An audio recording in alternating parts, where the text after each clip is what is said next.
जय गुरु जी संगत जी। वीडियो को लाइक कीजिए, चैनल को सब्सक्राइब कीजिए और बेल आइकन को प्रेस कर दीजिए ताकि आपको लेटेस्ट वीडियो की जानकारी अच्छे से मिल सके। जय गुरु जी संगत जी। गुरु जी का अनंतम अनंतम शुक्राना। गुरु जी के श्री चरणों में कोटि कोटि प्रणाम और प्यारी प्यारी संगत को जय गुरु जी। संगत जी, क्या आप जानते हैं हमारी सबसे बड़ी संपदा क्या है? हमारी सबसे बड़ी संपदा हमारा जीवन है। लेकिन अधिकांश लोग इस जीवन को गंवाने के सिवाय कुछ नहीं करते। यह जीवन एक अवसर है ताकि हम अपने जीवन में कुछ मुकाम हासिल कर सकें। संगत जी, कहीं ऐसा ना हो कि जब तक हम जीवन रूपी संपदा को समझें तब तक हमारा अपना पूरा जीवन लगभग खत्म न हो जाए और हम सिर्फ अफसोस करते न रह जाएं। इस जीवन की अहमियत क्या है, इस बात को हम सत्संग के अंत में एक कहानी के माध्यम से समझेंगे। संगत जी, आज का सत्संग भी बहुत सुंदर है, बहुत खास है, बहुत महत्वपूर्ण है। आप सत्संग अंत तक सुने और पूरा सुने और ढेरों गुरु जी की ब्लेसिंग्स प्राप्त करें। संगत जी, हम सत्संग शुरू करें उससे पहले आप सभी से रिक्वेस्ट है कि आप सभी अपने सत्संग सुंदर लिखावट में हिंदी में ईमेल आईडी और व्हाट्सएप पर शेयर करें और अगर आप चाहें तो ईमेल आईडी और व्हाट्सएप पे टाइप भी कर सकते हैं। तो चलिए संगत जी, आज का सत्संग शुरू करते हैं। आज का सत्संग हम गुरु जी की ही पुरानी संगत है मीनाक्षी आंटी, उनका सुनेंगे। जय गुरु जी, जय गुरु जी संगत जी। गुरु जी का अनंतम अनंतम शुक्राना। गुरु जी के बारे में क्या बोले? गुरु जी के बारे में बोलना बहुत डिफिकल्ट है। गुरु जी की ब्लेसिंग्स हर रोज, हर समय, हर टाइम हमारे साथ है। मैंने गुरु जी के यहाँ जाना शुरू किया 98-99 में। मेरी कजन और जिया जी के साथ में हम पहली बार गुरु जी के दरबार में गए एम्पायर स्टेट में। तो संगत जी, जब हमने एम्पायर स्टेट में एंटर किया तो वहाँ का नज़ारा इतना डिवाइन है कि उसको एक्सप्लेन करना बहुत मुश्किल है। उसको कैसे एक्सप्लेन किया जाए, इट्स वेरी वेरी डिफिकल्ट। उस टाइम आप गुरु जी को डायरेक्ट तो फेस कर ही नहीं सकते थे। उनके चेहरे में इतना नूर था, इतना अट्रैक्शन था कि आपकी आंखें एकदम से बंद हो जाती थी। इतना नूर था, इतनी चमक थी। तो जब हमने गुरुजी के यहाँ जाना शुरू किया उसका भी अपना एक रीजन था, क्योंकि मेरी जो सिस्टर इन लो थी उन्हें बच्चा नहीं हो रहा था, वो कंसीव नहीं कर पा रही थी। 3-4 महीने होते और उनका मिसकैरेज हो जाता था। बस इन्हीं रीजंस के कारण हम गुरुजी के पास गए। तो संगत जी, जैसा आप जानते हैं कि अगर हम किसी समस्या में होते हैं, परेशानी में होते हैं, तो जो जैसा बोलता है हम वैसा कर लेते हैं। तो ऐसे हमें गुरुजी के बारे में बताया गया तो हम वहाँ गुरुजी के पास चले गए। तो मैं, मेरी मदर इन लो, हम लोग वहाँ गए, हमने माथा टेका। और उस टाइम गुरुजी ना बहुत कम बोला करते थे संगत जी। बस मम्मी और हम लोगों ने मत्था टेका और मेरी सासू माँ ने धीरे से बताया कि ये समस्या है और गुरुजी ने बस सुना और बोला कल्याण कितना। तो संगत जी, उस टाइम तो हमें इन शब्दों का मतलब भी पता नहीं था। और दूसरी बात ये संगत जी कि हमारा थॉट प्रोसेस दूसरा था। हमें लग रहा था कि हम जिन गुरुजी के पास जा रहे हैं वहाँ प्रवचन चल रहे होंगे, वहाँ अच्छी खासी बातचीत होगी। लेकिन हमें तो पता चला कि गुरुजी तो बहुत कम बोलते हैं और उनके इन शब्द का कल्याण कितना, जायश कर, इनका तो मतलब हमें पता ही नहीं था। तो बस ऐसे जिस कजिन के साथ हम गए थे, अलका आंटी के साथ, गुरुजी ने हमें बोला कि जाओ पीछे जाकर के बैठ जाओ। तो हम पीछे जाकर के बैठ गए। तो वहां पर भी ऐसे ही हुआ करता था। 4 लोग लंगर शेयर किया करते थे, गुरुजी अपने हाथ से प्रसाद दिया करते थे। उधर क्या हुआ कि मेरी जो सिस्टर इन लो है उसने पूरी तरीके से डिसाइड कर लिया था कि वो बेबी अडॉप्ट कर लेंगे। और मेरी सिस्टर इन लो और उनके हस्बैंड ने बहुत सेंटर्स में, जो जहाँ पर बच्चे अनाथ आश्रम से हम लेते हैं, तो ऐसे बहुत जगह पर उन्होंने एप्लीकेशंस डाली हुई थी। तो हम लोगों ने जिन जिन भी जगह पर एप्लीकेशंस डाली हुई थी वहां पर हमने एक ही रिक्वेस्ट की थी कि जिस बच्चे को भी हम अडॉप्ट करेंगे उसका एक बार मेडिकल जरूर करवाएंगे। तो संगत जी, क्या होता है कि जो संस्थाएं होती हैं जहाँ पर ये अनाथ आश्रम होते हैं, ऑर्गेनाइजेशन ये सब देखते हैं, उनके अपने नॉर्म्स होते हैं। वहाँ पर जनरली बच्चे को बाहर नहीं ले जाया जा सकता है मेडिकल के लिए। उनकी अपनी मेडिकल टीम होती है, वही सारे टेस्ट करती। आई डोंट नो क्या हुआ, बाय द गुरुजी's ग्रेस उन्होंने हमें अलाउ कर दिया बच्चे को बाहर ले जाने के लिए और मेडिकल टेस्ट करवाने के लिए। उस वक्त हम ग्रेटर नोएडा में रहते थे। हम लोग उस वक्त जीके ग्रेटर कैलाश रहते थे। तो संगत जी, मेरी डॉटर की जो चाइल्ड स्पेशलिस्ट हुआ करती थी वो उस वक्त निजामुद्दीन में रहा करती थी।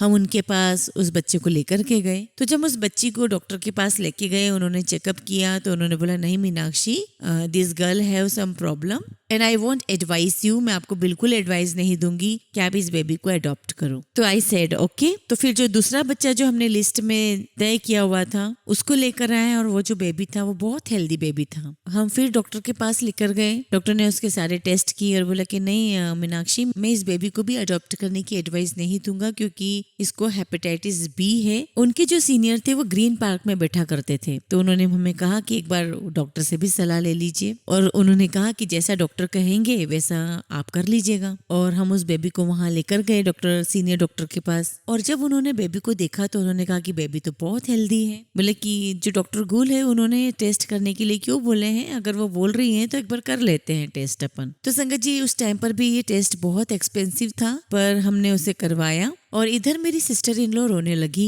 कि एक तो मुझे हो नहीं रहा है बच्चा, और इधर मैं जिस बच्चे को भी हाथ लगा रही हूँ उसे कोई ना कोई प्रॉब्लम निकल आ रही है। तो कहने लगी कि आप तो जिन गुरुजी के पास गए थे और उन्होंने कहा था कि कल्याण की था, तो देखो ये तो क्या हो रहा है, हमको भी समझ में नहीं आया। खैर उस बच्चे का टेस्ट हुआ और जब रिजल्ट आया तो जो डॉक्टर गुल कह रही थी वो बात सच निकली, हेपेटाइटिस बी था। तो जो सीनियर डॉक्टर थे उन्होंने कहा कि मैं इस बीमारी के साथ तो आपको इस बच्चे को अडॉप्ट करने की सलाह नहीं दूंगा, और अगर आप फिर भी इसको अडॉप्ट करते हो तो आपको जीवन भर हॉस्पिटल के चक्कर लगाने पड़ेंगे। तो फिर डॉक्टर ने ये भी कहा कि अब आप लोग डिसाइड कर लीजिए। तो हम लोगों ने डिसाइड कर लिया और हमने कहा कि नहीं, we will go for it, हम अडॉप्ट करेंगे। उधर क्या हुआ संगत जी, जियाजी भी साथ आए हुए थे। जितने भी पेपर्स साइन करने थे संस्था में बच्चे अडॉप्ट करने के समय पर, वो हम साइन कर चुके थे। और संस्था से एक या दो व्यक्ति आते हैं वेरिफिकेशन के लिए, आपके घर पर आते हैं, सब कुछ देखते हैं, जो कुछ भी आपने फॉर्म में फिल करा था उन सब की जांच पड़ताल करने के लिए कि वो ऑथेंटिक है या नहीं। तो जियाजी के साथ संस्था से एक व्यक्ति गया, ट्रेन में जियाजी और संस्था से जो उनका आदमी वो भी गया। वहां पहुंचने के बाद जियाजी को पता ही नहीं चला कि वो आदमी कहाँ चला गया। और जियाजी वहां उतर करके हमें फोन किया कि मैंने तो पूरी ट्रेन छान ली है, मुझे तो बंदा ही दिखाई नहीं दे रहा है, कहाँ चला गया पता ही नहीं चल रहा है। और इधर रिपोर्ट आई तो इस बच्चे को ये प्रॉब्लम थी। और इधर मेरी सिस्टर इन लॉ रोने लगी कि बस मुझे तो हो नहीं रहे हैं, और जिस बच्चे को भी हाथ लगा रही हो उसे कुछ न कुछ हो रहा है। और इस सिचुएशन में हम क्या बोलते हैं, we said okay what to do now. और संगत जी गुरुजी ने तो कुछ और ही प्लान करके रखा हुआ था, तो गुरुजी कैसे उसे अडॉप्ट करने देते। फिर संगत जी मेरी सिस्टर इन लॉ चेन्नई चली गई। मेरी सिस्टर इन लॉ चेन्नई में ही रहती थी अपने हस्बैंड के साथ, मेरी जियाजी के साथ में। तो जब वो चेन्नई पहुंची तो उसने वहां पर कंसीव कर लिया, बहुत स्मूथली, बहुत अच्छे से हुआ सब कुछ। और 3 महीने तक उसने बहुत अच्छे से समय निकाला। डॉक्टर ने उसे जो जो चीजें बोली, जो खाने के लिए बोला, जो मेडिसिन बोली, वो सब कुछ उसने किया। और जैसा डॉक्टर ने कहा वैसा सब कुछ उसने किया। And she delivered a healthy baby girl in 9 month. और अब गुरुजी की ग्रेस से, गुरुजी के आशीर्वाद से बच्ची इंजीनियर बन गई है और कॉलेज में टॉप भी कर रही है। और उस बच्ची पे गुरुजी की बहुत बहुत ब्लेसिंग्स हैं। और डॉक्टर ने डिलीवर की कुछ डेट्स बताई थी 27 मार्च के आसपास, लेकिन गुरुजी के आशीर्वाद से उसका जन्म हुआ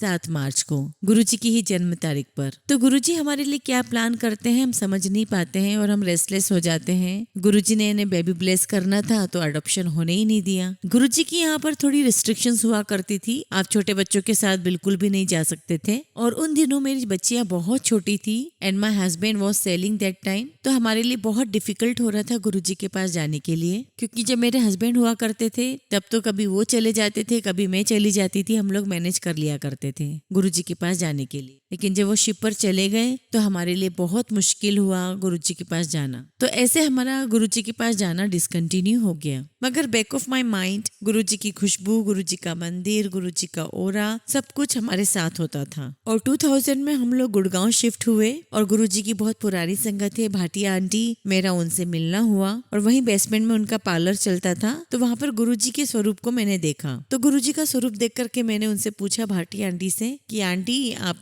गुरुजी को फॉलो करते हैं? तो वो मुझसे पूछने लगी कि हाँ हम तो फॉलो करते हैं, आप कैसे जानते हो इनको? तो भाटिया आंटी को मैंने सारी बात बताई कि ऐसे ऐसे हम गए थे and my sister in law blessed with a baby girl. तो इसके बाद तुम लोगों ने गुरुजी के पास जाना छोड़ दिया? तो मैंने उन आंटी को कहा कि नहीं आंटी, नहीं जाने का तो कोई रीजन ही नहीं है, बस बच्ची अभी मेरी छोटी है और रात का टाइम हो जाता है, आना जाना लाना ले जाना बहुत डिफिकल्ट हो रहा था, तो मैं अपनी बच्ची को कहाँ छोड़ूं। तो ये सब सोचते हुए मेरा डिसकंटिन्यू हो गया। भाटी आंटी बोलने लगी कि चलो दोबारा चलो। And then we started going again. बीच में फिर दोबारा डिसकंटिन्यू हो गया और फिर भाटिया आंटी हमें मिली और उनके जो जीआजी थे उनका ट्रांसफर हो गया था केरला से। तो 2008-2009 में फिर भाटिया आंटी मिली और उन्होंने मुझे कहा कि मीनू आंटी अपने को चलना है गुरुजी के पास। भाटिया आंटी ने ये भी कहा कि अब तो सत्संग बड़े मंदिर में होता है तो चलो वहीं चलेंगे, इस बार बड़े मंदिर में ही गुरुजी के दर्शन करेंगे। तो मैंने कहा ठीक है चलो। हम वहाँ गए, हमने माथा टेका, लेकिन गुरुजी तो नहीं थे वहाँ पर। बहुत तकलीफ हुई हमें। यह सोचकर तकलीफ हुई कि गुरुजी जब थे तो उस टाइम को हमने बहुत वेस्ट कर दिया और आज जब नहीं है तो उनकी बहुत याद आ रही, उनकी बहुत इंपॉर्टेंस फील हो रही है। मगर गुरुजी ने क्या सोचा हुआ है हमारे लिए हम नहीं जानते। शायद गुरुजी किसी और को ब्लेस कर रहे थे,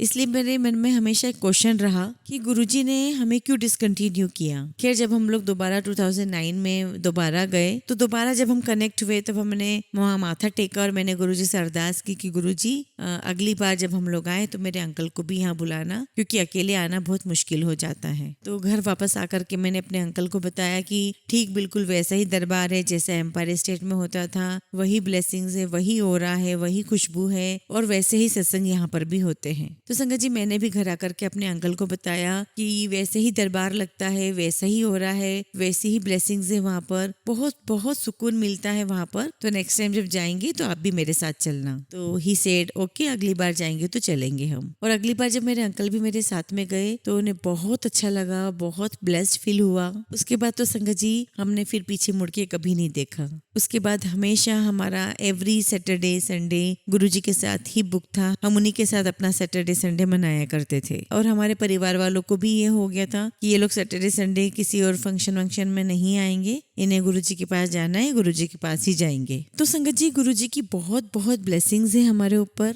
तो फिर संगत जी अलका दीदी को कैंसर डिटेक्ट हुआ, ओवरी का cancer, and it was a 4th stage of the cancer. और मैं उनके साथ कीमो के लिए जाया करती थी, मैं उन्हें कीमोथेरेपी के लिए ले जाया करती थी। और अलका दीदी का तो जो विश्वास है गुरुजी के प्रति वो एक अलग ही लेवल का है। जब भी उन्हें कीमो करानी होती थी तो उन्हें एडवाइस दिया जाता था कि आप बाहर नहीं जाओगे, आपको ये नहीं करना है, आपको वो नहीं करना है, आप सिर्फ घर में रहोगे जब आपको कीमो करवाना हो। और जैसे ही वीकेंड होता तो अलका आंटी बोलती थी कि मीनू चलना है ना गुरुजी के पास में, वहाँ मत्था टेक कर आना है अपने को, और वहां जाके मुझे गुरुजी से बोलना है कि गुरुजी एक कीमो तो मैंने करवा ली है और दूसरी कीमो मैं आपके पास कराने आई हूँ। डॉक्टर उन्हें बहुत इंस्ट्रक्शन दिया करते थे कि ऐसे रहना है, वैसे रहना है, बहुत ज्यादा कुक्ड फूड नहीं खाना है। लेकिन बड़े मंदिर में जो भी प्रसाद मिलता था, चाहे कड़ा प्रसाद हो, चटनी प्रसाद हो, कुछ भी मिलता हो, वो सब खा लेती थी। तो संगत जी गुरुजी के प्रसाद में बहुत बहुत ब्लेसिंग्स हैं और उस प्रसाद की इम्पोर्टेंस बता पाना बहुत बहुत मुश्किल है। अगर संगत जी आपको वो प्रसाद मिलता है, आपको आशीर्वाद मिलता है तो प्लीज प्लीज कदर कीजिए। और प्रसाद के रूप में जो आपकी ब्लेसिंग्स आपको मिल रही है वो सिर्फ आप ही की है, आप उसे किसी के साथ शेयर नहीं कर सकते।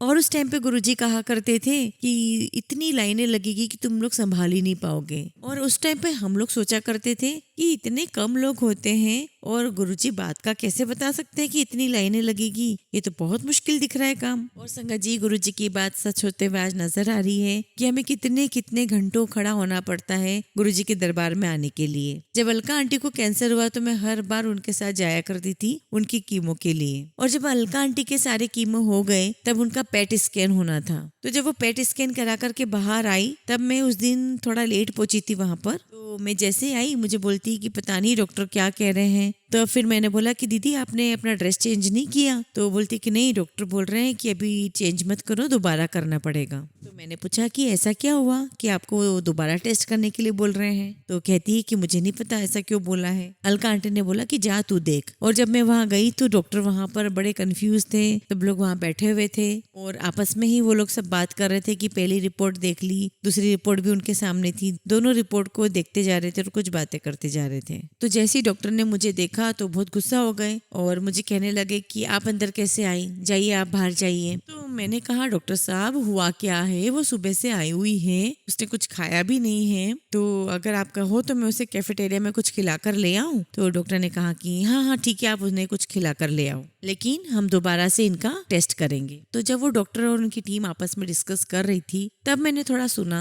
कि वो आपस में कह रहे थे कि पहली रिपोर्ट में तो इतना सारा फैला हुआ आया था और दूसरी रिपोर्ट में तो कुछ नजर ही नहीं आ रहा है। And it was very shocking for them. तो जब मैं बाहर आ गई और मैंने कहा दीदी कि अभी तो उनको टाइम लगेगा, थोड़ा सा अभी कुछ डिस्कशन उन्हें करना है और कुछ कंफ्यूज से लग रहे हैं वो लोग सब। तो अलका दीदी कहने लगी कि हाँ जरूर उनको मेरे इसमें कुछ मिला नहीं होगा। कहने लगी कि देख सब कुछ ठीक हो गया है। मैंने कहा जय गुरु जी। तो हम लोग कैफेटेरिया आ गए और मैंने उनसे पूछा कि दीदी आप क्या खाओगे। तो मुझसे कहने लगी कि get something which is totally cooked, कुछ भी कच्चा मत लेकर के आना। तो मैं वहाँ पर कैफेटेरिया में देख रही थी कि क्या कुछ खाने के लिए है। वहाँ पे मेयोनीज लगे हुए, सैंडविचेस रखे हुए थे। तो मैंने कहा कि ये तो आपको खाना नहीं है। इतनी देर में क्या देखती हूँ कि एक ट्रे आ रही है समोसे की। तो कैफेटेरिया वाला बोलता है उसको कि अरे भाई ये तू समोसे अभी इस टाइम पे कहाँ लेकर के आ रहा है, तू तो समोसे हमेशा रोज 4 बजे लेकर के आता है। तो मैंने खुशी खुशी दीदी से बोला कि देखो दीदी समोसे हमारे लिए गुरुजी ने समोसे भी भेज दिए। और हमने समोसा लिया, हमने समोसा खाया and doctor were very surprise कि एवरीथिंग इज क्लियर। लेकिन उनको मेडिकल में जो भी लास्ट जो बचा था और जो कुछ भी उन्हें करना था वो उन्होंने किया and she was perfectly fine. और जो डॉक्टर्स बोल रहे थे कि अभी 5-6 महीने और टेस्ट करवाने पड़ेंगे, कीमोज लेनी पड़ेगी, by the Guruji's grace, by the Guruji's blessings she was perfectly fine. और वो बिल्कुल ठीक ठाक है। और अब इस चीज को भी करीब 8-9 साल हो गए हैं। तो संगत जी गुरुजी की ब्लेसिंग्स तो बहुत अनगिनत है।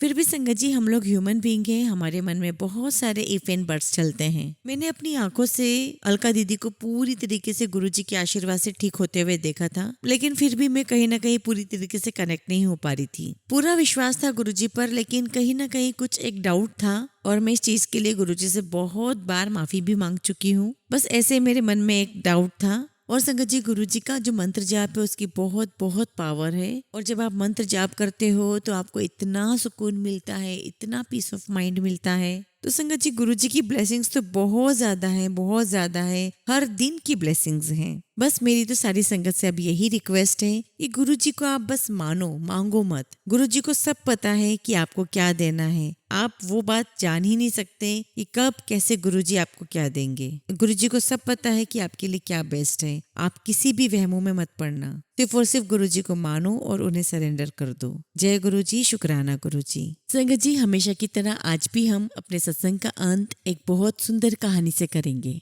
एक सुबह अभी सूरज भी नहीं निकला था, एक मांझी नदी के किनारे पहुंच गया था। उसका पैर किसी चीज से टकरा गया और झुककर उसने देखा तो पत्थरों से भरा हुआ एक थैला उसके पास पड़ा हुआ था। उसने अपना जाल किनारे पे रख दिया। वह सुबह सूरज के उगने की प्रतीक्षा करने लगा। सूरज उग जाए वह अपना जाल फेंके और मछलियां पकड़े। वो जो थैला जो उसे पड़ा हुआ मिला था उसमें पत्थर थे। वो एक एक कर पत्थर निकालकर शांत नदी में फेंकने लगा। सुबह के सन्नाटे में उन पत्थरों के गिरने की छपाक की आवाज सुनता, फिर दूसरा पत्थर फेंकता। धीरे धीरे सुबह का सूरज निकला, रोशनी हुई। तब तक उसने झोले के सारे पत्थर फेंक दिए थे।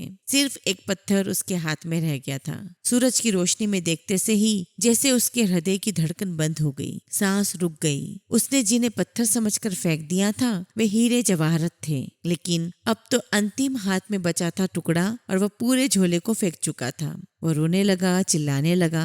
इतनी संपदा उसे मिल गई थी कि अनंत जन्मों के लिए काफी थी, लेकिन अंधेरे में अनजान अपरिचित उसने उस सारी संपदा को पत्थर समझकर फेंक दिया था। लेकिन फिर भी वह मछुआ सौभाग्यशाली था, क्योंकि अंतिम पत्थर फेंकने के पहले सूरज निकल आया था और उसे दिखाई पड़ गया था कि उसके हाथ में हीरा है। साधारणतः सभी लोग संगत जी इतने सौभाग्यशाली नहीं होते हैं। जिंदगी बीत जाती है, सूरज नहीं निकलता, सुबह नहीं होती, रोशनी नहीं आती और सारे जीवन के हीरे हम पत्थर समझकर फेंक चुके होते हैं। संगत जी जीवन एक बड़ी संपदा है, लेकिन आदमी सिवाय उसे फेंकने और गंवाने के कुछ भी नहीं करता है। जीवन क्या है यह भी पता नहीं चल पाता और हम उसे फेंक देते हैं। जीवन में क्या छिपा था, कौन से राज, कौन सा रहस्य, कौन सा स्वर्ग, कौन सा आनंद, कौन सी मुक्ति, उस सब का कोई भी अनुभव नहीं हो पाता और जीवन हमारे हाथ से रिक्त हो जाता है, खाली हो जाता है। लेकिन अगर किसी को ज्ञान रूपी प्रकाश मिल जाता है तो बाकी बचा हुआ जीवन संवर जाता है। इसलिए संगत जी समय रहते अपने जीवन को संवारिए, समय रहते अपने जीवन की महत्ता को समझिए और इस संपदा को नष्ट मत होने दीजिए। जय गुरु जी, शुक्राना गुरु जी।